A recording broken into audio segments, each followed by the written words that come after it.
The town of Palmerton is unique when compared to its neighbors. It is a company town. It has broad, straight streets. It has central sewage and water over 100 years ago. It has a verdant 11-acre park bisected by a stream in its midst. For over 80 years it contained the technically renowned New Jersey Zinc Central Research Lab, and in 1908 it welcomed its own hospital, which soon became a teaching institution when its School of Nursing was established. Probably the hospital and its nursing school were the source of more local pride than any of the other town's attributes for the succeeding 50 years. This pride was surely generated by the talented, highly trained, generous, compassionate, industrious, and interesting physicians, nurses, students, other medical staff, and community volunteers who populated the hospital. The saga of the Palmerton Hospital began with the appointment of Dr. John W. Luther of Reading, November 12, 1907, as the first surgeon-in-chief by New Jersey Zinc. Dr. Luther's salary was $125 a month, plus $10 a month for house rent. The hospital was operated as a department of New Jersey Zinc under the direction of Mr. Robert H. Dodd, Assistant Superintendent of the Palmerton Works. Zinc Company employees were to be given preference with regard to medical and surgical treatment. A graduate of the University of Pennsylvania Medical School, Dr. Luther was asked to assist the hospital architect in the design of the operating room. Also, Dr. Luther and Chief Nurse Catherine Scott were asked to provide a list of necessary medical equipment. A severe area typhoid epidemic and the realization that nearby physicians and distant hospitals in Allentown and Wilkes-Barre were unable to treat the increasing number of industrial patients led to the establishment of the 11-bed hospital in 1908. The hospital saw 131 patients in its first year who were charged $7 a week in a ward and $15 a week in a private room. Usually patients were only admitted for surgery. Medical patients, as a rule, were treated at home. By 1911, an ever-increasing patient load necessitated the addition of building wings for the men's and women's wards, which increased the number of beds to 30. In 1910, the nursing school was organized and produced its first graduating class of 3 women in 1914, which, according to available records, included Florence Butz and Adele Schertzinger. At this time, the hospital retained Drs. John G. Clark of Philadelphia, Alfred Stengel of Philadelphia, and G.W. Guthrie of Wilkes-Barre as consultants. Early in its existence, the Palmerton Hospital teamed with Harvard School of Industrial Health to determine the cause of smelter sickness, which had plagued workers at nationwide non-ferrous refineries. This study determined that zinc was not the cause of the malady. Dr. Luther was married to the former Aletta A. Artley of Savannah, Georgia, and they had 2 daughters. He was a man of manifold talents and soon became president of the Citizens Cooperative Association, which gave birth to the borough of Palmerton in 1912. Thereupon, Dr. Luther became the town's first burgess and served in that capacity until his death. He also wore hats as first president of the Blue Ridge Country Club, as director of the Palmer Water Company, and as head of the Sanitary and Training Detachment. In 1917, he was commissioned a captain in the U.S. Army Medical Corps and awaited his draft call. On December 28, 1917, Palmerton was saddened by the news of Dr. Luther's death at sea near Jacksonville, Florida, where he had been recuperating from a month-long illness. Meanwhile, by 1912, more hospital beds were added and the hospital auxiliary was organized. This body became a steady and influential force in the hospital operation up to and including the present time. The first auxiliary functions include the supply of Christmas dinner for staff and patients, the Christmas decoration of the hospital, and the establishment of an annual donation day on the last Tuesday of October. The first officers of the auxiliary were President Mrs. John W. Luther, First Vice President Dr. Marjorie Batchelor, Second Vice President Mrs. Augusta Santee, Secretary Mrs. William Sherman, and Treasurer Mrs. C. H. Beatty.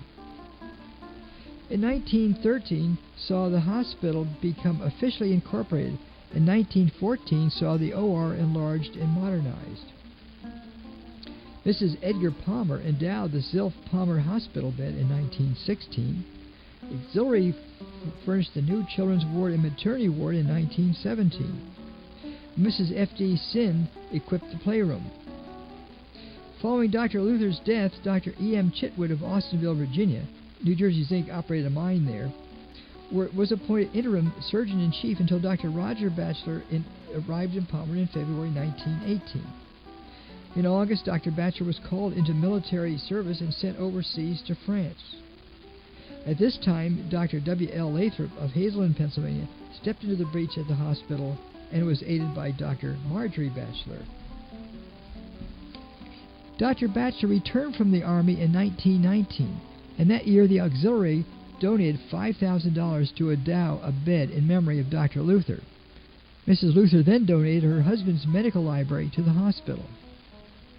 In 1921, the nurses' home was opened and furnished by the auxiliary, which also furnished the hospital's sun parlor. In order to take advantage of radiologic technology, the auxiliary provided funds for the purchase of 60.5 milligrams of radium in 1925. At this time, the hospital lab was moved to a larger space beneath the children's ward, and a $2,500 bequest in the will of Mrs. Max Hess Sr. furnished the construction of a solarium.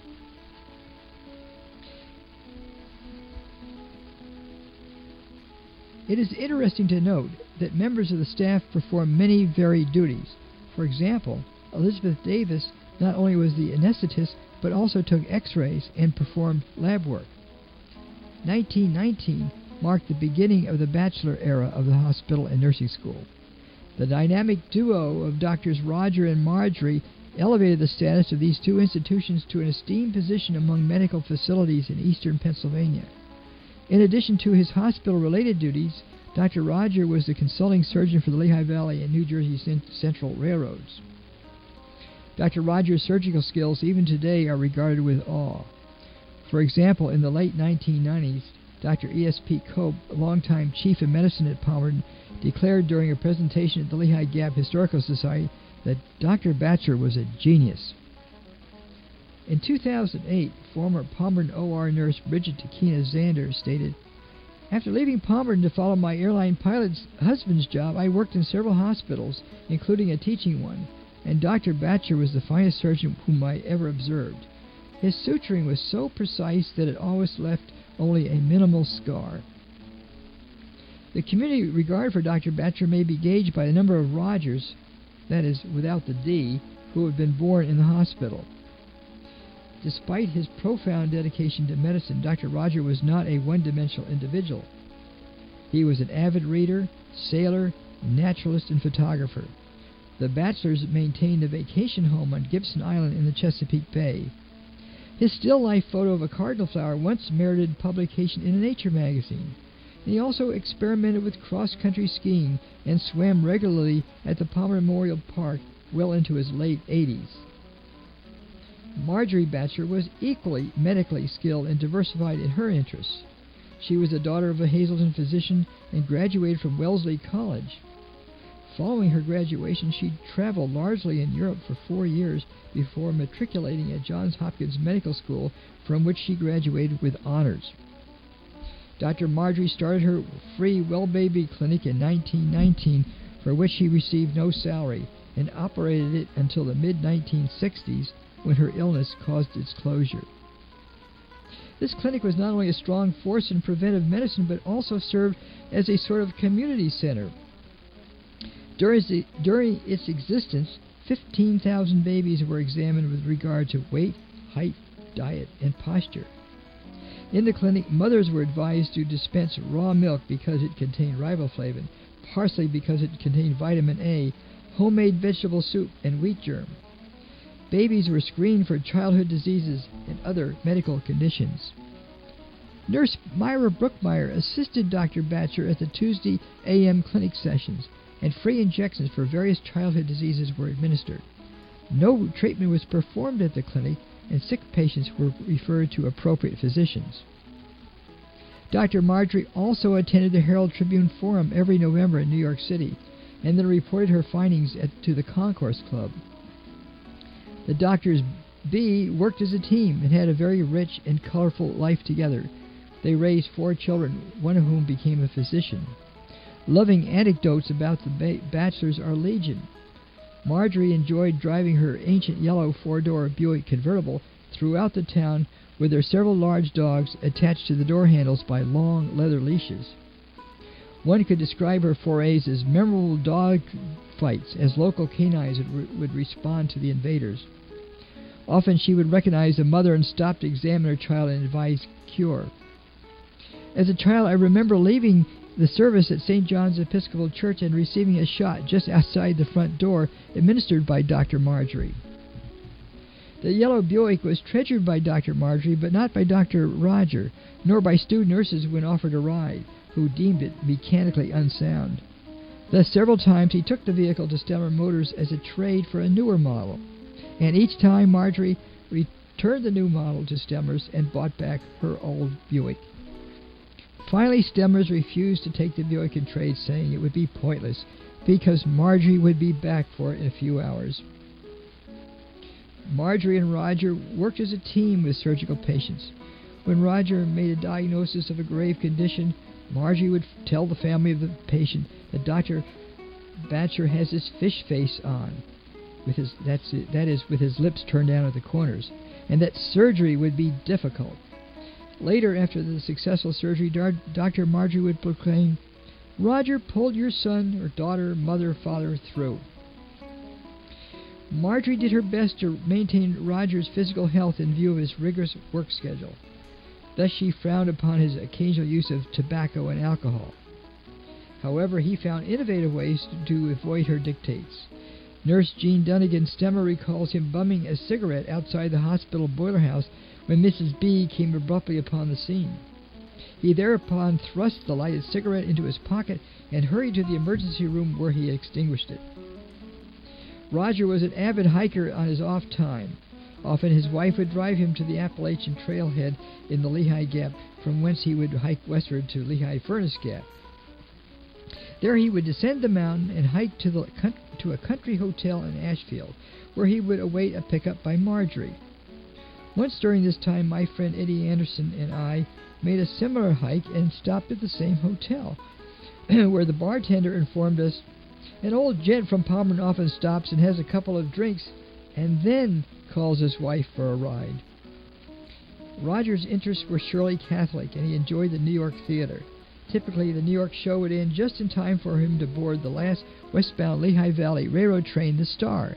This train would reach Lehigh at about 2:30 a.m., far beyond his normal bedtime.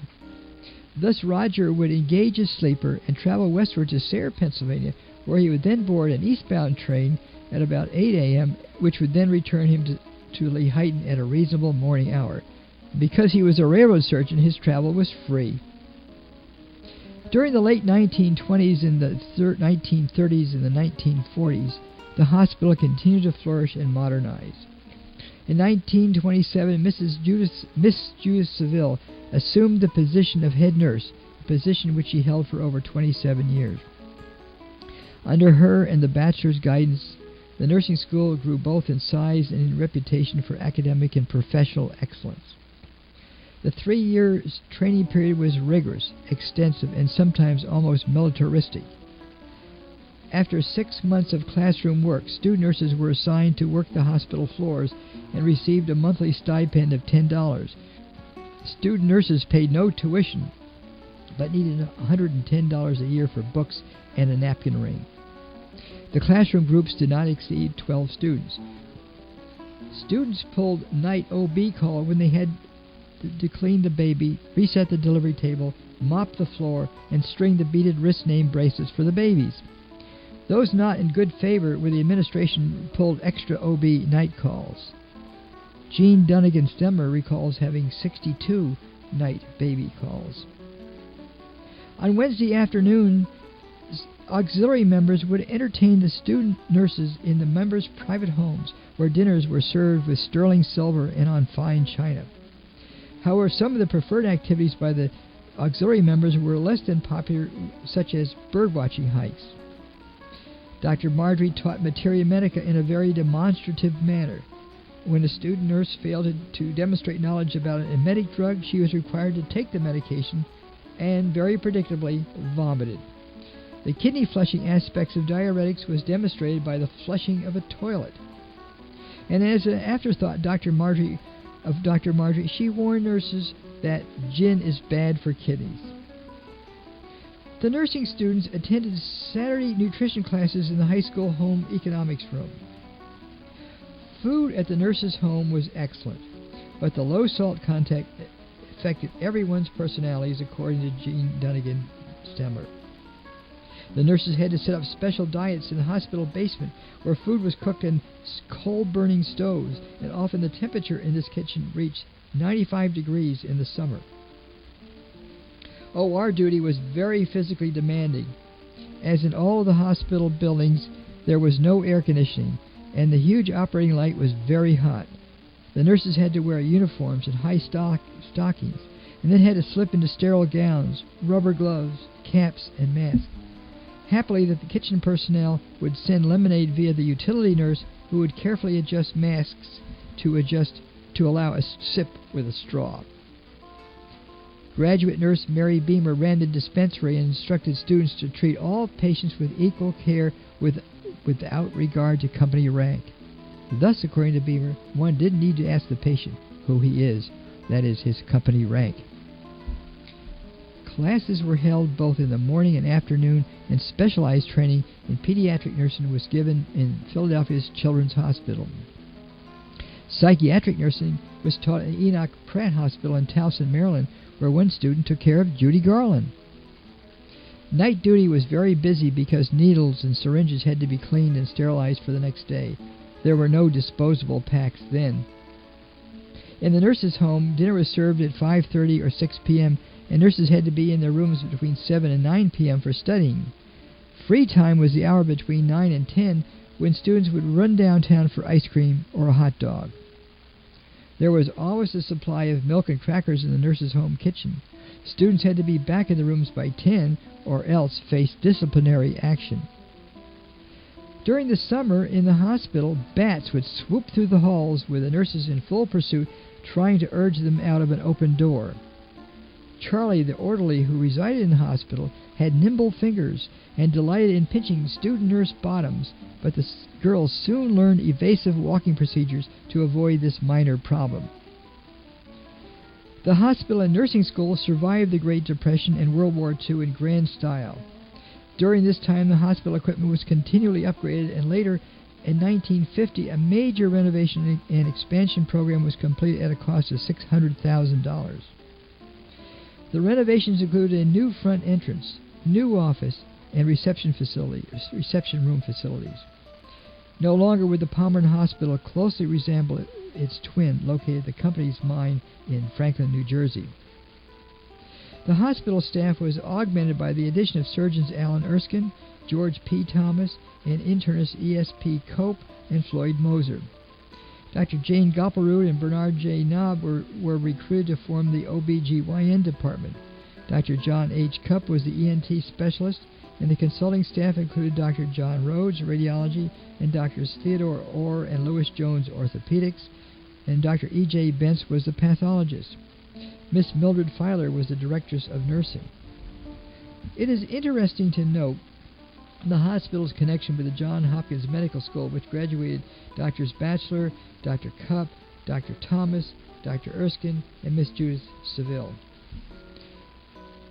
This hospital staff located their homes near the hospital, and like their predecessors, were deeply involved in community affairs. For example, Dr. Erskine was a long-time first aid instructor at area fire companies. Also, is a member of both local and national ski patrols. Another ski patroller was Dr. Thomas, who also served several terms as the president of the Palmerton Memorial Park Association. Like Dr. Batcher, he enjoyed sailing in the Chesapeake in his yacht, the Andromeda. Dr. Goplerud founded Palmerton's Meals on Wheels program in 1972 and was constantly generous to Palmerton civic groups. Dr. Cope was one of the founders of the Palmerton Hospital Festival, which later became the Palmerton Community Festival. To this day, he enjoys driving his antique autos to car shows in the area. Unfortunately, because of a state mandate that required hospitals to house at least 100 beds in order to possess a nursing school, the proud Palmerton School of Nursing graduated its last class in 1951. This truly was the sad end of an era. Between 1952 and 1962, the hospital acquired a new kitchen, a modernized lab, and a modernized OR.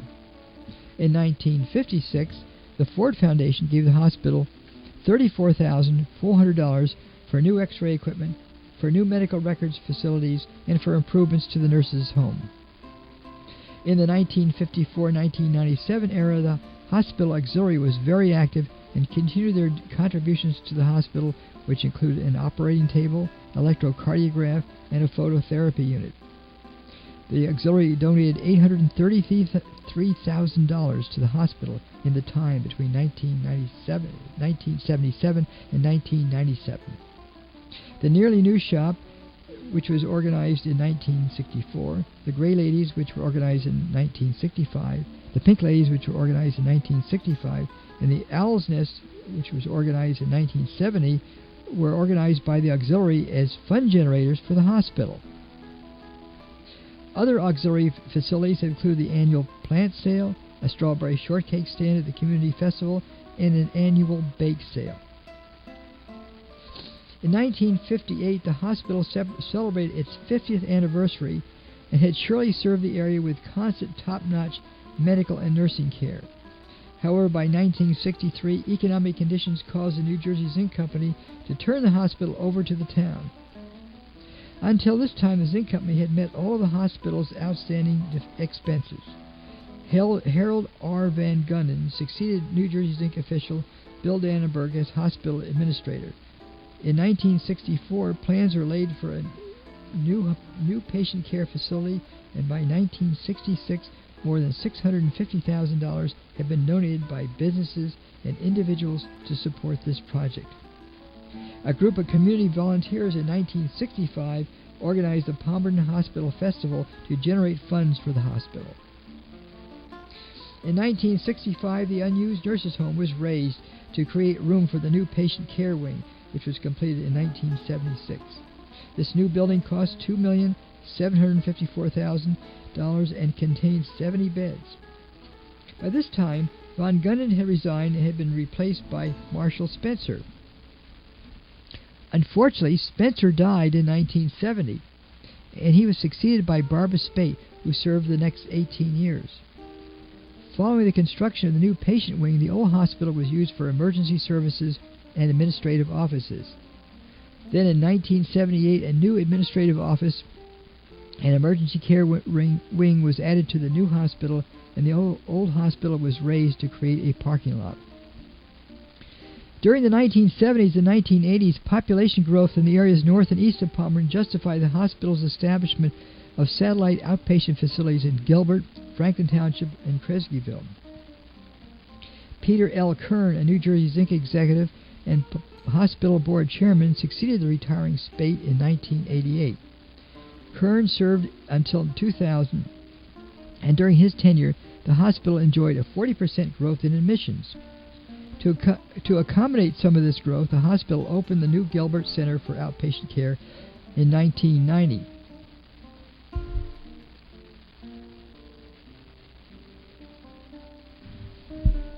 At the same time, the hospital completed a 30,000 square foot addition to its south side, which contained an expanded radiology department, an outpatient surgical site, and a new lab and a new ICU at a cost of $7 million, of which $1.6 million was contributed by the community. As a practical tribute to the bachelors, their empty home was raised and replaced in 1991 by a memorial 70-car parking lot, and the pragmatic bachelors would have applauded this legacy. While maintaining independent governance, in 1995 the hospital became affiliated with St. Luke's Hospital in Bethlehem in order to attract physicians specializing in orthopedics, cardiology, thoracic and vascular surgery, gastroenterology, neurology, and emergency medicine. Also in 1995, the Horsehead Industries donated its abandoned applications research building on Franklin Avenue to the hospital. The old building was torn down and replaced with a 25,000 square foot community services center containing a physical therapy department, physician's offices, and an adult daycare center in 1997. In July 2000, Kern retired and was succeeded by Hospital Executive Vice President Richard J. Hager. Kern had a unique background for a hospital administrator. All of his previous work experience had been in metallurgical research, and during his time as hospital administrator, a Tasmanian Australia mining company approached Horsehead Industries asking for technical support for their refinery. Horsehead informed the Tasmanians that the most expert person in the area of interest was the local hospital administrator, and despite the Tasmanians' surprise, Kern was able to provide the necessary expertise and stated that his fee would be a contribution to the hospital.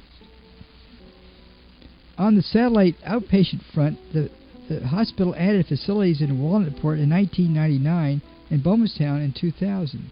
The Bowmanstown facility was an imaging center, and the emergency department was rebuilt in 2002, and in June 2003, the hospital opens a fitness center in the former Stemmer building on Delaware Avenue.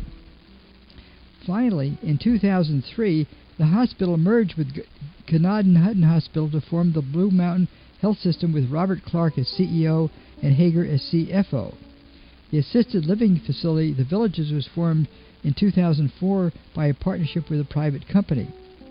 Clark retired in 2005, and at the same time Hager took a CFO position, hospital position in the Scranton area.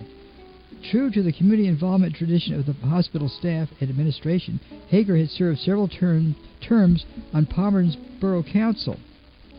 The Blue Mountain Health System has seen consistent growth and stabilization following a difficult 3-year period that included the resignation of nearly all top management, the hiring of an outside management firm, and an employment turnover rate of nearly 26%. In the past year and a half, the system has been able to recruit a neurologist, pulmonologist, psychiatrist, and an orthopedic surgeon, as well as a new hospitalist team to their hospital staffs. This new state-of-the-art 4-bed sleep center and 16-bed older adult behavioral health unit that opened in the spring of 2007 has seen favorable patient numbers, and the health system's employee turnover rate has been reduced to 12%. Teresa Long and Tony Gibson are the chief nursing officers of the health system, with Long serving at the Palmerton campus. Mrs. Long has more than 20 years' experience in nursing and was instrumental in the opening of the health system's older adult behavior health center. The health system has even more growth planned for 2008, installing a digital mammography unit, acquiring a new MRI unit, a new CT scanner, and expanding rehabilitation services are just a few of the projects the Blue Mountain Health System has in store for 2008. The ideas to add digital mammography and new MRI and CT units came from the request of our patients, says Harris. We know that if we provide the best care and technology that we can, the community will continue to support us. They won't need to travel outside the area to access high-quality care. We'll be there when they need us. Although today the standalone status of the former Palmerton Hospital has disappeared with its merger into the Blue Mountain Health System, the legacies of its superb nursing system, its excellent and compassionate care by physicians and staff, and the stewardship by the Palmerton community will prevail for decades to come.